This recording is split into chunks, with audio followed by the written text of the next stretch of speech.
Bem-vindos a mais um Giro Sindical. Eu sou Renata Belzunces e esse programa é uma parceria entre o DIEESE e o SINDCT. DIEESE é o Departamento Intersindical de Estatísticas e Estudos Socioeconômicos e SINDCT é o Sindicato Nacional dos Servidores Públicos Federais na área de Ciência e Tecnologia no setor aeroespacial. Essa é a edição número 60. E hoje eu trago aqui um convidado que vai falar sobre aquilo que está incomodando muita gente, principalmente quando passa no posto de gasolina.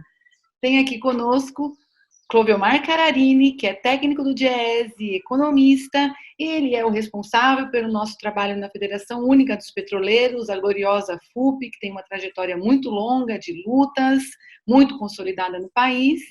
E quero começar agradecendo a aceitar esse convite para falar de um tema que tem incomodado tanto. Obrigada, Clovelmar, por estar aqui conosco. Obrigado, Renata. Eu que agradeço o convite e vamos aqui conversar um pouco para ver se a gente consegue aprofundar um pouco esse debate, que acho que é importante, está na pauta e no bolso de todo mundo, né, aqui no Brasil. Com certeza. Então vamos começar por aquela pergunta que acho que todos nos fazemos. Por que o preço do combustível ele está tão caro?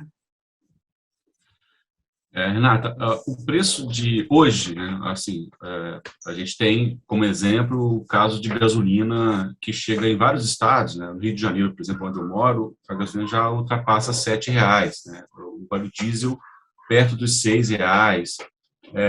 O etanol também está acompanhando esses preços subindo. O gás de cozinha chega a mais de R$100 em alguns estados, né, segundo a ANP. Esse movimento, eu diria que ele acontece por conta de alguns motivos. O principal deles é a atual política de preços que a Petrobras utiliza nas suas refinarias, né?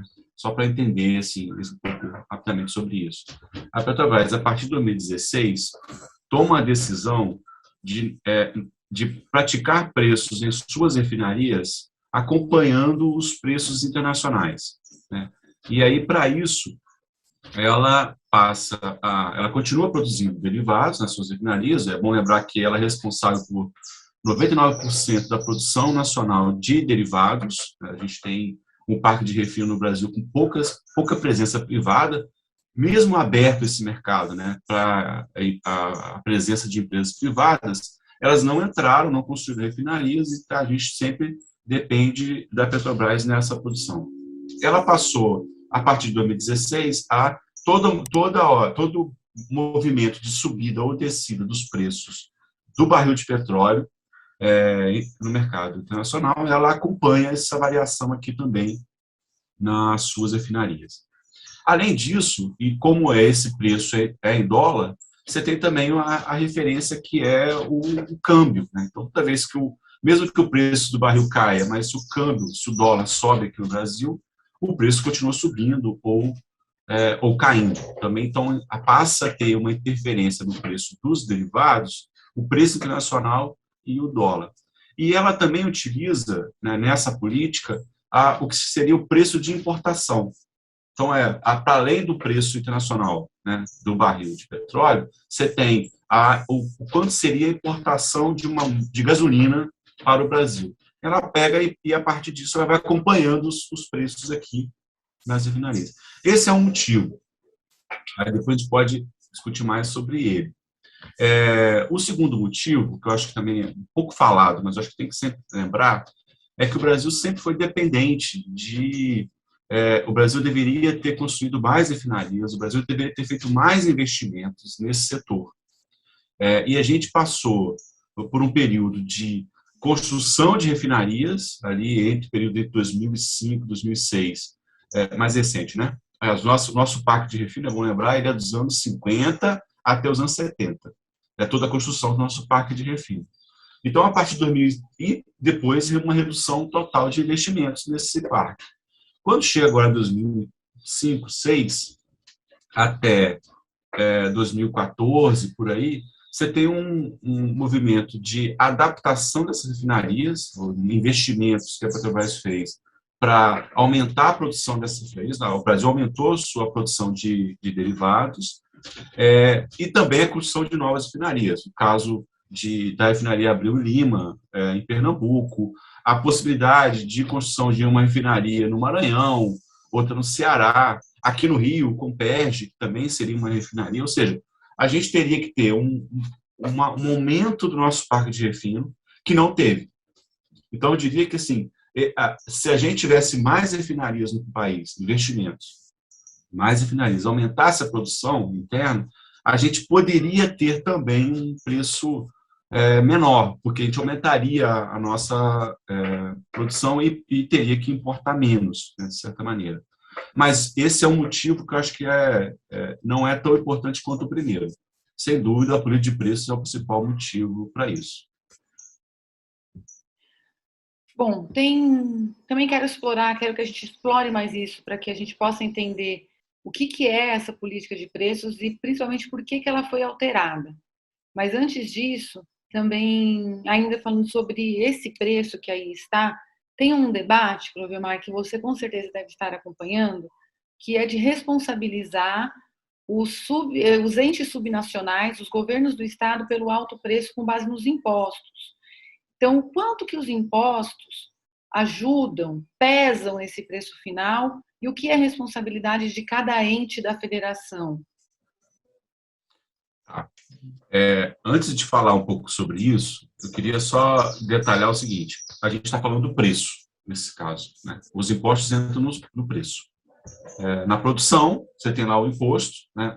O imposto por você produzir isso em qualquer produto, né? Você tem a produção, o imposto na fase da produção e tem o imposto na fase do comércio, na fase da venda, na formação do preço do produto, né?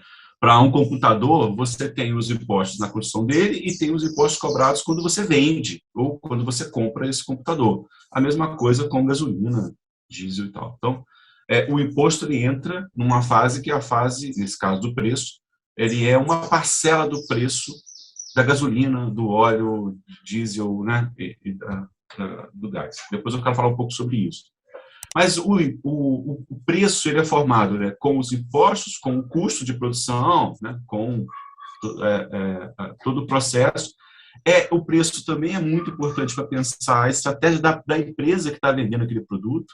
Chama atenção para isso. Ou seja, se a Petrobras é uma empresa que está pensando para frente, quer aumentar seus investimentos e quer construir novas refinarias, é justo que ela aumente o preço, né? Porque ela precisa, naquele momento, aumentar a sua receita para fazer investimentos. E tem um outro elemento importante, no caso específico dos derivados, que é todo um debate sobre matriz energética, que acho que a gente tem que ter colocado na questão do preço, né?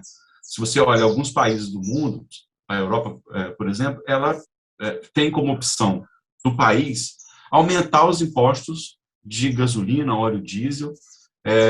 Por quê? Porque eles querem fazer uma redução do consumo desse tipo de produto, que é um produto fóssil, sujo e tal, e incentivar a produção de energia, o consumo de energia renovável, eólica, solar e por aí vai. Então, e você tem outros países, como os Estados Unidos, que tem uma redução, um imposto muito baixo sobre esses produtos, porque estimula o consumo desses produtos sujos, né? Então, assim, a formação do preço e a presença dos impostos nesse preço passa por esses motivos, né? Eu não vou discutir aqui a estratégia brasileira sobre se ela deveria estimular ou não do uso de gasolina, diesel, né? Porque isso é importante, mas eu acho que não é uma questão central nesse momento. Não vejo desse governo, por exemplo, uma estratégia de discutir isso. Mas qual é a questão, voltando à questão da presença, né, dos impostos no preço? Eu estava aqui olhando, assim, para a gente pensar e para ter o dado melhor, assim, no caso da gasolina, se a gente pega a formação do preço, né, quanto por cento pesa o preço dos impostos, para cada litro de gasolina, 27% em média nacional. Isso vai depender muito dos estados, mas em média nacional, 27% do preço daquele litro de gasolina é ICMS, ou seja, imposto estadual. 13% é imposto federal. Então, a gente está falando aqui de cerca de 40% do preço do litro de gasolina são impostos. O restante, os outros 60%, são o preço da refinaria, o preço como eu falei, que a Petrobras vem praticando. O preço, 16% é o preço de etanol, porque é misturado, né, no caso da refinaria, mistura ele na gasolina, e 9% é ali o que seria revenda, né? Seria as empresas que compram da refinaria, levam até os postos, seu lucro e por aí vai, e os postos. Então, está em torno de 9%. Ou seja, em 2021, 40% do preço da gasolina, a cada litro, são impostos. Isso em 2001. Se você volta no tempo, se a gente volta, você pode voltar no tempo, eu voltei até 2010, para a gente olhar isso. Em 2010, também era 40% o peso dos impostos no litro da gasolina. Ou seja, não mudou. Não mudou por quê? Porque tanto o ICMS como o imposto federal, os impostos federais, eles acompanham o preço. Eles são referências do preço final. Se o preço sobe, eles também sobem. Se o preço cai, eles também caem no peso deles, né? Então, eu queria chamar a atenção para isso. O governo vem dizendo que o problema do preço e uma forma de reduzir o preço é retirar os impostos, é um equívoco, não faz nenhum sentido. Por quê? Porque o peso em 10 anos, né, se a gente olha no tempo, dos impostos é o mesmo do preço, 40%. O problema está realmente, de novo, na política de preços que a empresa pratica. Voltando no tempo de novo, em 2010, eram 29% o peso do preço da gasolina da refinaria da Petrobras. Saiu de 29 em 2010, chegou a 35 agora em 2021. É ali que está o problema. E o segundo problema também é o etanol. O etanol pesava 12% e agora chegou a 16%. Ou seja, você tem esses dois setores, tanto a refinaria, a Petrobras, com a sua política de preço, e o setor agro, o nosso agronegócio, que fornece, no caso, gasolina. O etanol também está aumentando o seu preço desse etanol, e aí tem muito a ver com, por exemplo, o preço do açúcar no mercado internacional, que subiu, e o cara que produz cana, ele produz açúcar ou álcool, é só trocar a válvula que ele já está, né, pode produzir um ou outro e está, nesse momento, reduzindo a produção de etanol para aumentar a produção de açúcar. Isso faz o preço subir, né, também do etanol. Então, são esses dois fatores que explicam o preço. Se não mexer com isso, se não reduzir aqui, você não vai reduzir. Retirar os impostos, para fechar, retirar os impostos ou reduzir os impostos vai entrar nesse debate. Não vai resolver, fica claro que não resolve. Segundo, você vai reduzir a arrecadação dos estados, dos municípios e do próprio governo. Então, uma série de políticas públicas que são construídas a partir desses impostos vão ter que reduzir. E aí tem todo um efeito social disso. E o terceiro é aquele que eu puxei no início dessa conversa, que é o efeito ambiental disso, né? Você vai reduzir impostos de gasolina, de óleo diesel, por exemplo, você vai estimular o consumo, vai aumentar o consumo. Consumo que a gente deveria estar questionando. Será que realmente um país como o Brasil poderia ou deveria continuar incentivando? É um debate, né, o consumo de derivados. Tem gente que acha que sim, tem gente que acha que não, tem toda uma questão para discutir. Então, isso também deveria estar nessa estratégia e não vai resolver retirando ou reduzindo os impostos, né? Não, ficou muito claro, Maria, acho que é muito importante, uma contribuição bem relevante para o debate nacional que você traz aqui, é que quando a gasolina ela estava 2,60 na bomba, o peso dos impostos era o mesmo com ela agora aqui na minha região de onde eu falo, quando ela está R$6. Então aí, quando você explicou para a gente, colocando todos os percentuais, que olha, esse não é o problema. Quando a gasolina estava 2,60, também o peso dos impostos era o mesmo. Você apontou outros elementos que formam esse preço final, o preço que vai ser pago, que é onde a gente tem relevância, né? Que é o custo da refinaria e a política de preços. Grosso modo. Se eu falei alguma bobagem, você treme, aí corrige. Não, mas olha, você estava aqui vendo, isso é gasolina. Vamos pegar o gás de cozinha. Vamos. O gás de cozinha, assim, é um bom exemplo também. Em 2010, o gás de cozinha, 30% do preço do gás era refinaria, 30%. Os impostos, vou somar aqui estadual e federal, dava 19%. Então, 30%, refinaria 19%, e 51% era a margem que a distribuidora e a revenda lá para você, para mim, né, para o consumidor final, 51% do preço era essa margem, ou seja, os lucros desses dois setores. Isso 2010. Em 2021, agora, saiu de 30% para 50% o preço da refinaria. Aumentou em 20%, 20 pontos percentuais, a presença do preço das refinarias. Os impostos saíram de 19% e estão agora em 17%. E a margem, né, da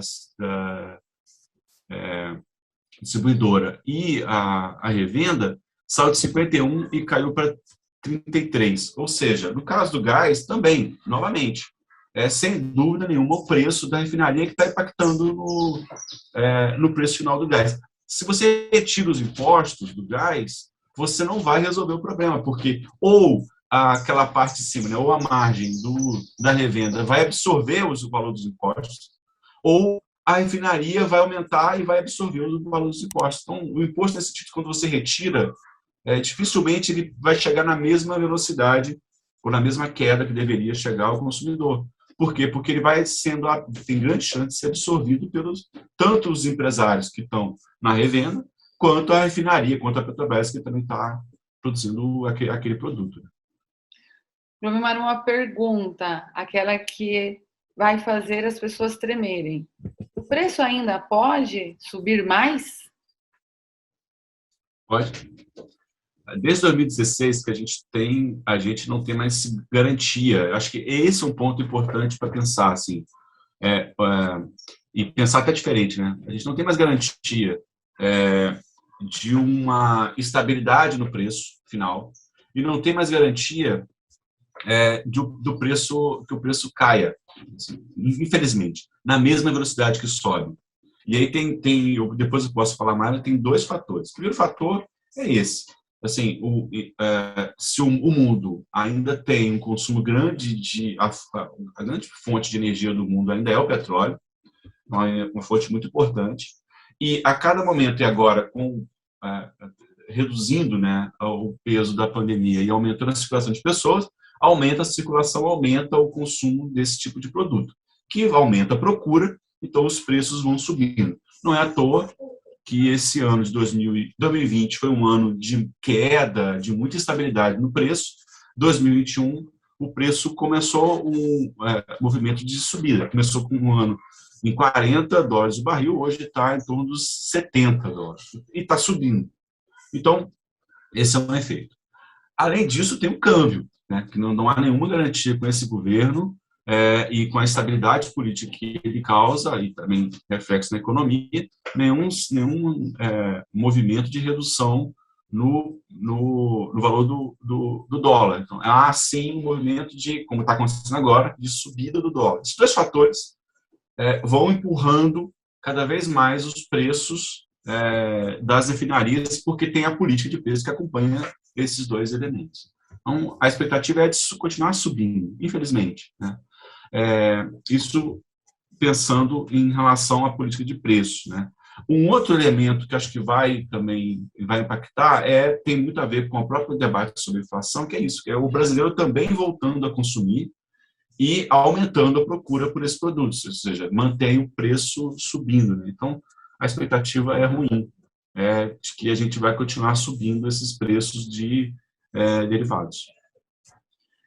Nessa escalada de preços que a gente assiste e temos assistido ainda durante os últimos anos, qual tem sido o papel da Petrobras? E talvez essa seja uma oportunidade para você trazer aqui para a gente o que é essa política de preços.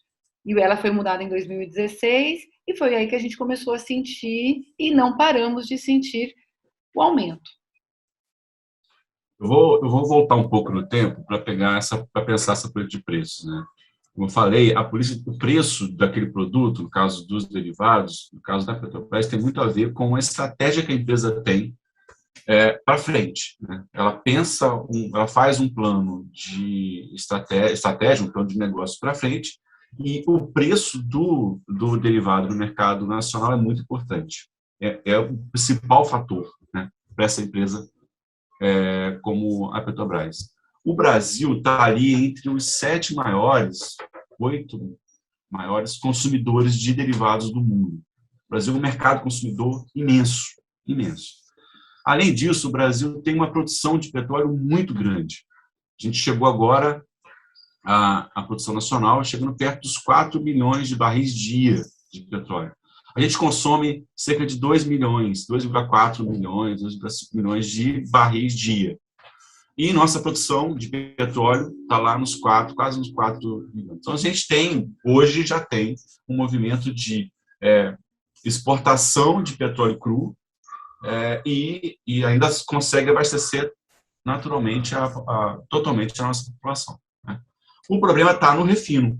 A gente não usa o petróleo diretamente, a gente tem que refinar esse petróleo. E aí volta aquele ponto que eu falei. A gente tem um parque de refino que deveria ser ampliado. Então, a gente acaba não refinando o suficiente para abastecer.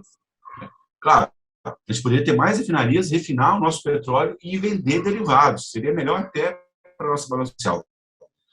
Olha, petróleo cru, você vende gasolina, vende diesel, vende derivado. Seria até melhor para a gente.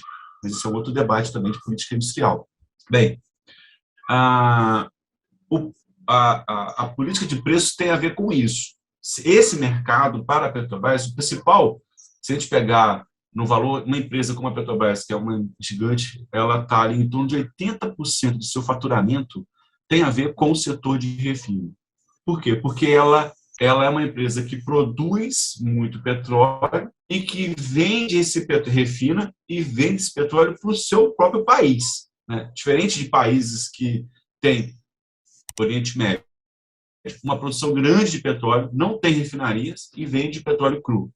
Índia não tem petróleo, tem muita refinaria, compra esse petróleo, refina e vende para outros países. Então, cada país tem a sua estratégia. O Brasil tem uma empresa estatal que produz e que tem um mercado consumidor grande como o brasileiro. Então, esse é um ponto importante. Então, o refino é fundamental para essa empresa porque é a fonte de receita do faturamento. Até 2002, o governo Fernando Henrique, voltou o tempo, a política de preço era igual a essa agora. Ou seja, a refinaria refinava e, quando terminava de refinar, ela olhava para o mercado internacional e dizia quanto é o preço da gasolina ou o preço do barril, qual é o movimento que está fazendo o preço internacional. E ela seguia, de alta ou de baixa.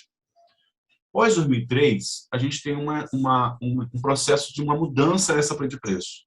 A Petrobras passa, principalmente depois do pré-sal, ela passa a considerar, para chegar ao preço, outros fatores. Então, ela terminou de refinar, ela olha para o mercado internacional, vê a tendência, né, para onde que está indo o barril, está subindo, está descendo, né? O câmbio, ela olha para isso, mas ela olha para outros fatores, por exemplo, o custo de extração do petróleo, o custo para refinar, o volume que tem, a demanda que tem, né, da procura por esse derivado, se tem empresa internacional tentando entrar aqui para disputar mercado, ou seja, a Petrobras usava uma série de indicadores para definir o preço. Então, tinha momentos, e aconteceu várias vezes, momentos de que o preço internacional está subindo e a Petrobras está reduzindo ou estagnado o preço aqui. O preço lá fora está caindo e a Petrobras está subindo aqui. Acontecia isso.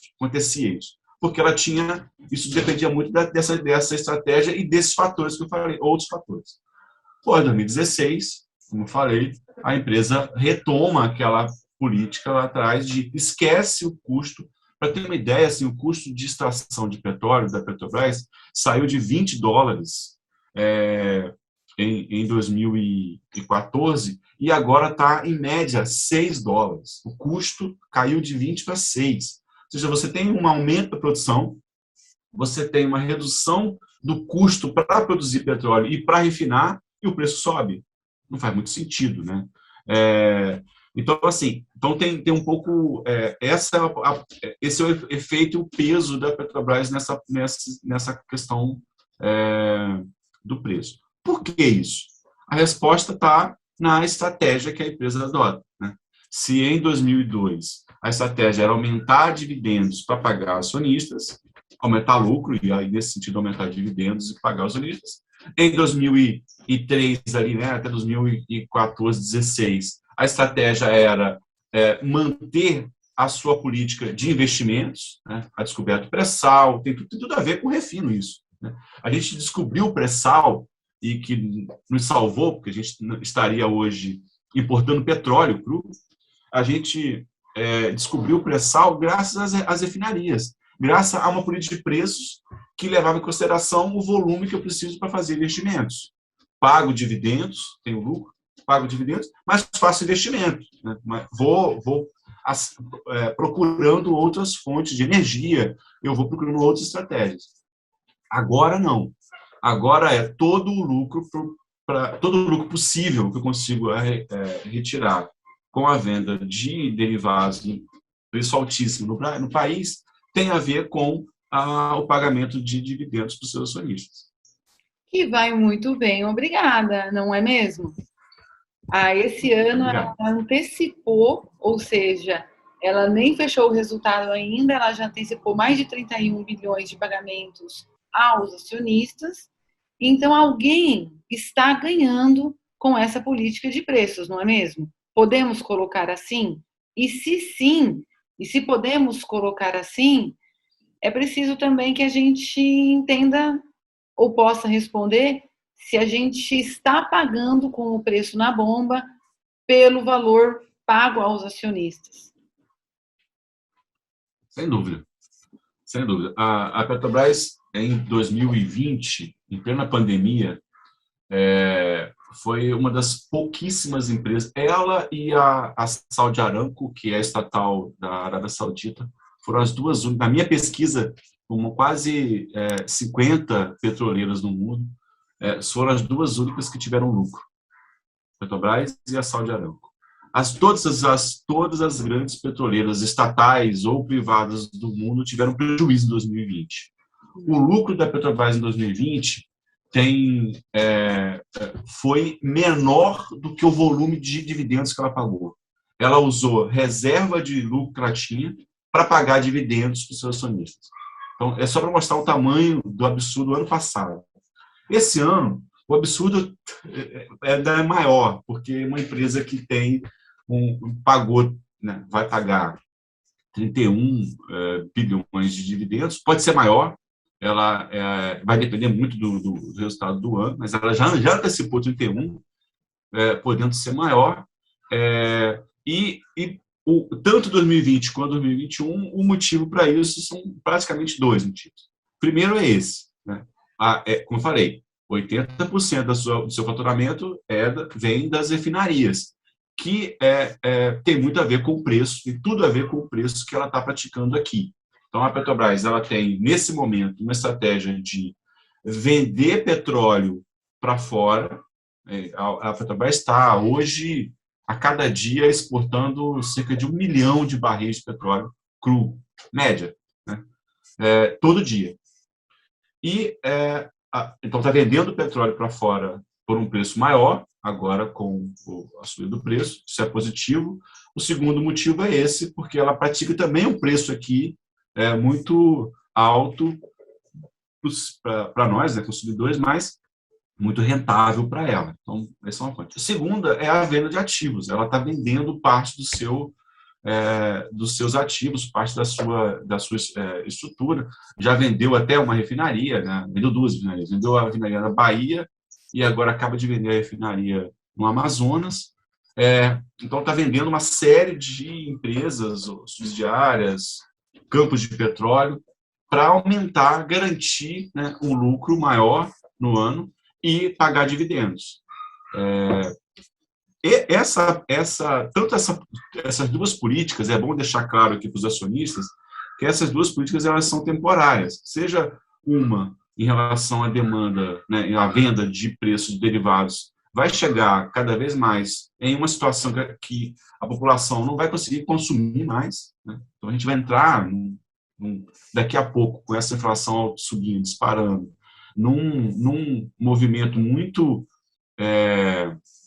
ruim, eu diria, em relação a esse elemento, e a venda de ativos também, porque ela está vendendo ativos que são rentáveis e que ela poderia ganhar cada vez mais lá na frente, mas está vendendo agora e depois não consegue vender de novo, porque não existe mais, né? Então, é bom avisar os acionistas que essa política de dividendos ela é temporária. Na verdade, eu acho que assim, estou mais à vontade para falar agora, na verdade, me parece muito um movimento de saque mesmo, né? Eu entro, consigo, o que eu puder sacar ou retirar agora, eu retiro. E o que estão fazendo com a Petrobras é isso, né? Estão vendendo esse patrimônio que pertence ao povo brasileiro, né? É um patrimônio que foi construído desde os anos 50 com o dinheiro do povo brasileiro. É uma empresa que deveria servir ao povo brasileiro, né, fornecendo combustível de qualidade, mas também é um preço justo, não está fazendo isso e está agora jogando todo o seu dinheiro para poucas famílias que são esses acionistas. Um amigo dizia, olha, recebi R$ 100 de dividendos da Petrobras. Eu falei, vai no posto de gasolina ver se você enche meio tanque. Olha só que negocião, não encheu meio tanque, né? O exercício foi claro. Enfim, você tocou num ponto aí nessa sua resposta que é praticamente a última pergunta que eu tenho aqui para você nessa nossa conversa, que é a inflação.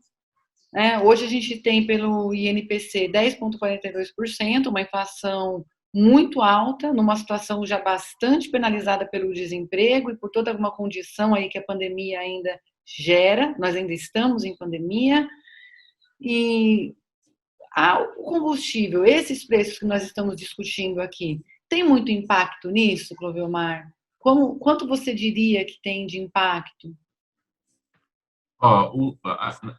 Em relação à inflação, a gente está percebendo três movimentos muito fortes que estão agora pressionando, ou mais, né? Vou pegar os três principais que estão pressionando a inflação. Um é alimentos.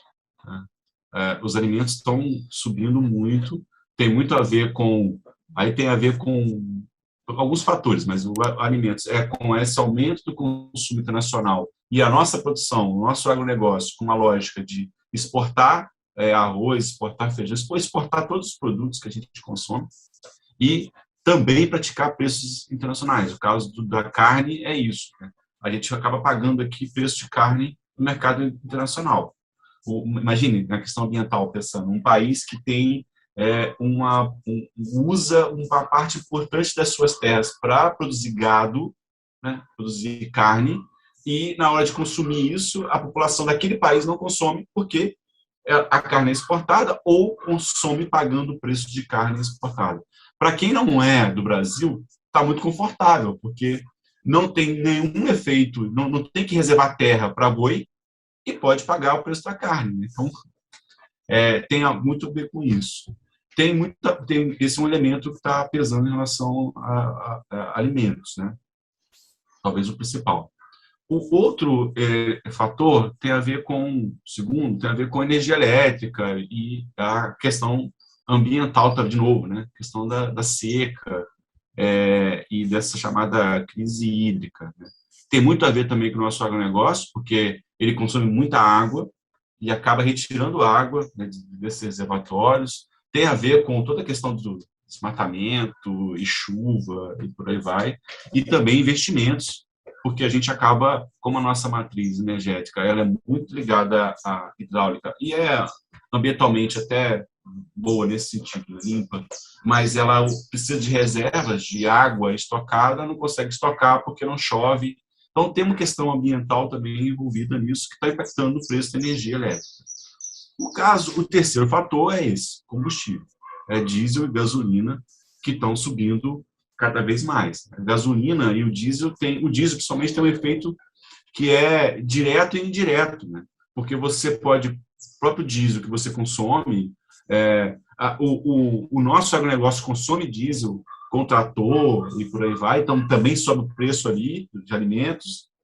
O transporte desse produto, de qualquer produto, geralmente é feito por óleo diesel também, que também tem impacto no transporte, ou seja, é um efeito que subir o preço do derivado, sem dúvida, tem um impacto grande na inflação, porque ele está em vários momentos na cadeia de consumo, né? Sem dúvida nenhuma, se a gente tivesse uma outra política de preço da Petrobras com um preço reduzido de derivados, a gente teria uma inflação menor, né? Eu tenho olhado assim, tentado olhar na inflação o que está acontecendo com alguns grupos, né? Alguns grupos de consumidores, para pensar assim como é que está impactando, né? Eu já estava olhando pelo IPCA, né? Caso de uma dona de casa ou pessoa que tem casa. Se a gente olha a alimentação, em um ano, em 12 meses, subiu quase 14% a alimentação, né, para as famílias. O gás de botijão subiu 32% em um ano. E a energia elétrica, 21%. Então, assim, em 12 meses, uma família, eu, você, né, que está em casa, a alimentação, gás e energia elétrica tem um peso, disparou, assim, um peso grande na inflação. Se a gente pega quem usa carro, né, quem tem carro e quem usa carro, usa gasolina e etanol, a gasolina, nesse mesmo período, subiu 40% em 12 meses. Eu estou arredondando aqui, né, mas é em torno disso, 40%. O etanol, 62% em 12 meses. Então, se aquele seu amigo não comprasse gasolina, comprasse etanol, não adianta, porque ele tá indo para um produto que também está subindo muito. E o gás veicular, se alguns gás que aqui no Rio, por exemplo, tem o gás, subiu 33%. Então, pensando naquele sujeito que tem aplicativo e de transporte de pessoas e que precisa ou de gasolina ou de gás, né, ou de etanol, ele vai passar apertado, porque todos esses três produtos subiram muito. E aí eu vou e também olho o quanto subiu o preço do transporte por aplicativo, para ver se ele também está conseguindo, na sua receita, né, acompanhar. E não está.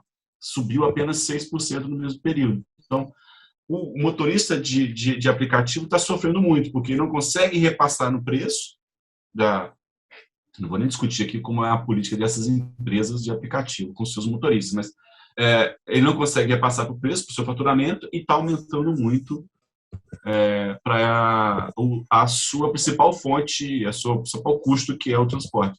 E, por fim, o óleo diesel subiu 35% em 12 meses. Né? Então, pesa, como eu falei, pesa para o caminhoneiro, mas pesa principalmente porque ele vai repassar isso para o consumidor final. Sem dúvida, essa política de preços e a disparada dos preços dos derivados está pressionando muito a inflação no país.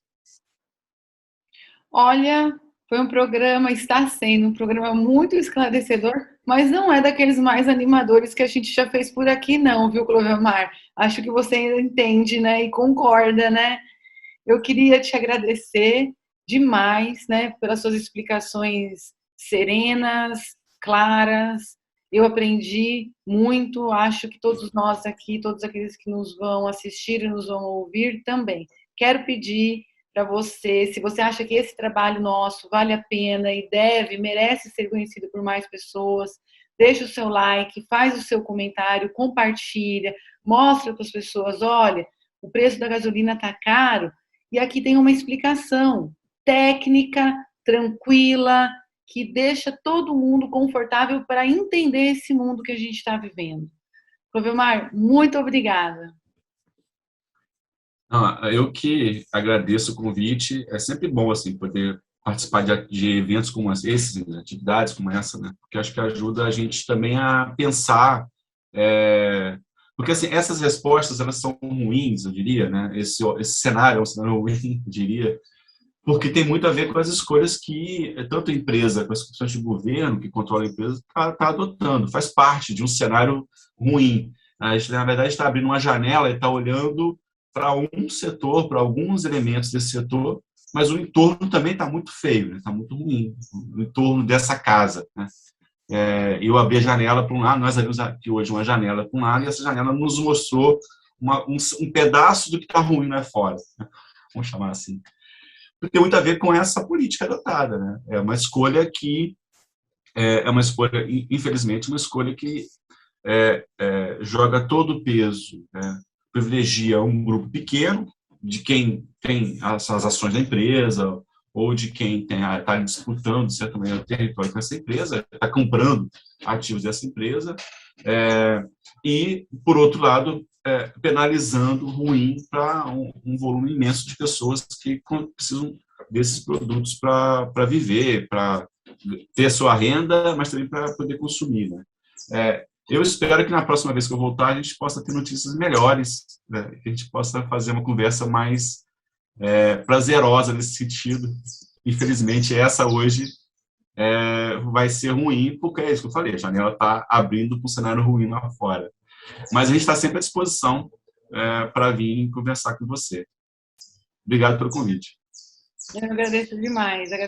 Espero realmente que a gente possa conversar de novo sobre um cenário, que é importante isso tudo que você falou. Olha, é uma política, ela tem uma ação dos governantes, dos dirigentes da empresa, então ela pode ser mudada, ela não é um dado da natureza, não significa que a chuva sempre cai no chão, né? É diferente, ela pode mudar, e a gente vai trabalhar muito para que mude mesmo, né? Eu sou Renata Belzunces, apresentei mais um Giro Sindical, seguimos, tchau, tchau.